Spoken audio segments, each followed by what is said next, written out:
The words hit me harder than any courtroom verdict ever could. My wife looked straight into my eyes and calmly told me that I was not her husband anymore.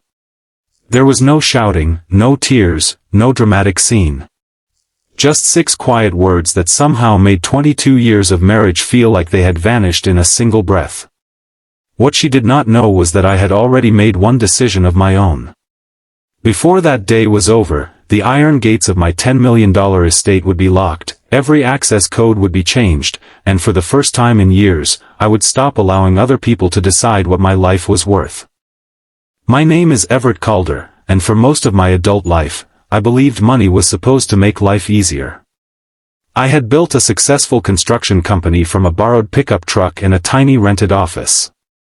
By the time I was 56, the company had grown into something I never imagined, and the estate my wife, Maribel, and I lived in had become the quiet reward for decades of hard work. It stood on several acres outside the city, surrounded by old oak trees, gardens, stone paths, and a long driveway that curved toward enormous iron gates. But despite the money, my favorite part of the property was never the house. It was the small wooden bench beneath an old maple tree where Maribel and I had once sat during difficult years, promising each other that no matter what happened, we would never become strangers. For years, I kept that promise. I worked long hours while Maribel managed the household and became involved in charity events and social gatherings. We had no children, but we had built a life filled with ordinary memories, Sunday breakfasts, rainy afternoons, road trips, and quiet evenings on the porch. Then, slowly, things began to change. Maribel started spending more time with a group of wealthy acquaintances who constantly talked about investments, luxury properties, and social status. She began telling me that our estate was outdated, that my business decisions were old-fashioned, and that I was becoming too cautious.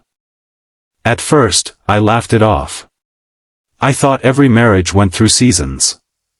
But one afternoon, everything changed. I had just returned from a difficult meeting when I found Maribel standing in the grand hallway beside a sharply dressed financial advisor named Dorian Vale. Several folders were spread across the table.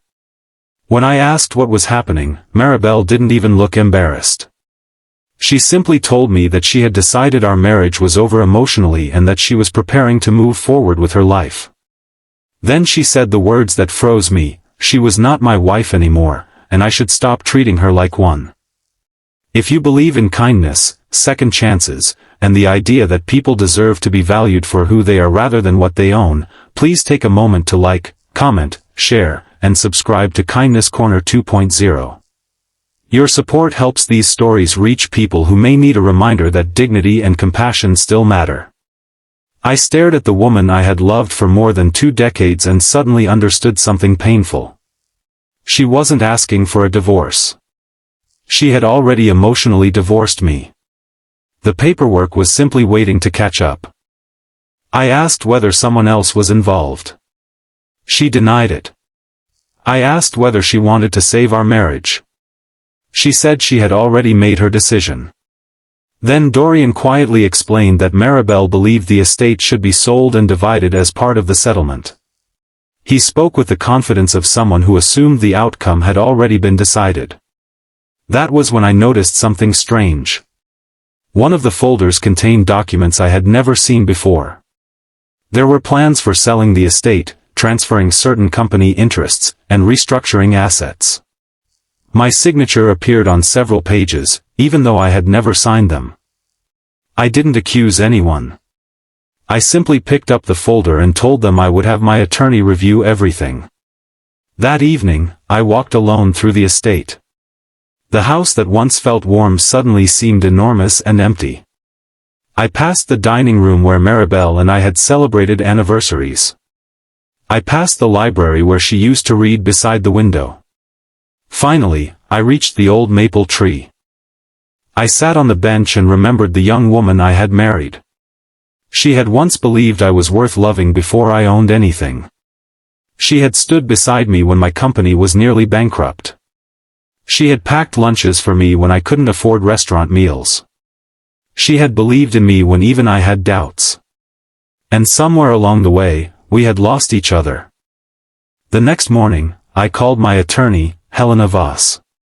She reviewed the documents and discovered that several of them had been prepared without proper authorization. More importantly, my estate was legally held in a structure established years earlier, meaning Maribel could not simply demand that the property be sold because she had decided the marriage was finished. But Helena warned me not to make emotional decisions. I told her I wasn't going to. I was going to make fair ones. That afternoon, I returned to the estate and instructed the security team to lock the gates. Not because I wanted to punish Maribel, but because I needed to protect the property until the legal situation was understood. Her belongings remained hers. Her personal accounts remained untouched. She would have access to anything legally belonging to her. But the estate was no longer going to be treated like an open bank account. For the first time in years, I felt strangely calm. Maribel arrived later that day with Dorian. She expected the gates to open immediately. Instead, she found them closed. She was furious. She accused me of trying to intimidate her. She told me I had become selfish. She said I was using money to control her. I listened quietly. Then I told her something I had never been brave enough to say during our marriage. I wasn't locking the gates to keep her out. I was locking them because I had spent too many years letting people walk through them without asking whether they respected the person who built everything behind them. She didn't answer. For several weeks, the legal process continued. The investigation into the questionable documents revealed that Dorian had been advising Maribel on a plan to gain control of several assets through a complicated financial arrangement. Maribel had not understood everything she was signing, but she had understood enough to know that the estate was central to the plan. Then came the discovery that changed everything. Dorian had secretly been receiving substantial payments from a property development company that wanted the estate for a luxury project. Suddenly, Maribel's sudden interest in selling the property made sense.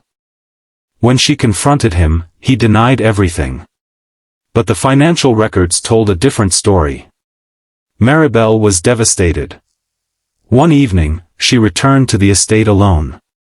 She stood outside the gates for several minutes before asking to speak with me. I met her near the entrance. She looked different. Not physically. Emotionally. She no longer looked like someone fighting for a fortune.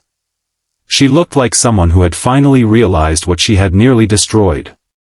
She apologized. Not for losing the estate. For losing me. She admitted that she had allowed wealthy people around her to convince her that our life was ordinary and that my value could be measured by what I owned. She admitted that she had become embarrassed by the simple things we once enjoyed. Most painfully, she admitted that when she told me I wasn't her husband anymore, she had said it because she believed she could replace the life we built with something more impressive. I wanted to hate her. But hatred would have required me to keep carrying the pain. So I forgave her. That did not mean I took her back. Forgiveness and reconciliation, I learned, were two different things. The divorce was finalized several months later. Maribel received everything she was legally entitled to, and I never fought to deprive her of it. Dorian faced legal consequences for his financial misconduct, and the development company abandoned its attempt to purchase the estate. I remained in the house, but I changed almost everything. I renovated the guest wing and turned it into a community scholarship center. I created a foundation that helped young people from struggling families pursue education and vocational training. I also began inviting local families to use parts of the property for community events. The $10 million estate stopped being a symbol of wealth. It became a place where people could find opportunity. Months later, on a bright Saturday afternoon, I sat beneath the old maple tree again. Children were playing on the lawn during one of the foundation's community events. Parents laughed near the gardens. Volunteers carried boxes of food toward the kitchen. The iron gates stood open. For the first time, I understood why. I had once thought the gates represented security. Then I thought they represented power. But now I realized they represented choice. I could open them because I wanted to. I could close them because I needed to. And nobody else had the right to decide that for me. If this story touched your heart, please like the video, share it with someone who may need to hear this message, and subscribe to Kindness Corner 2.0 for more emotional stories about kindness, courage, forgiveness, and second chances. And before the story ends, I have one special request for you. Comment, "I choose kindness over pride," if you believe that forgiveness can free a person without forcing them to forget what they learned. That evening, I walked back toward the house as the afternoon light spread across the garden. I wasn't celebrating the money. I wasn't celebrating winning against my former wife. I was celebrating something much more valuable.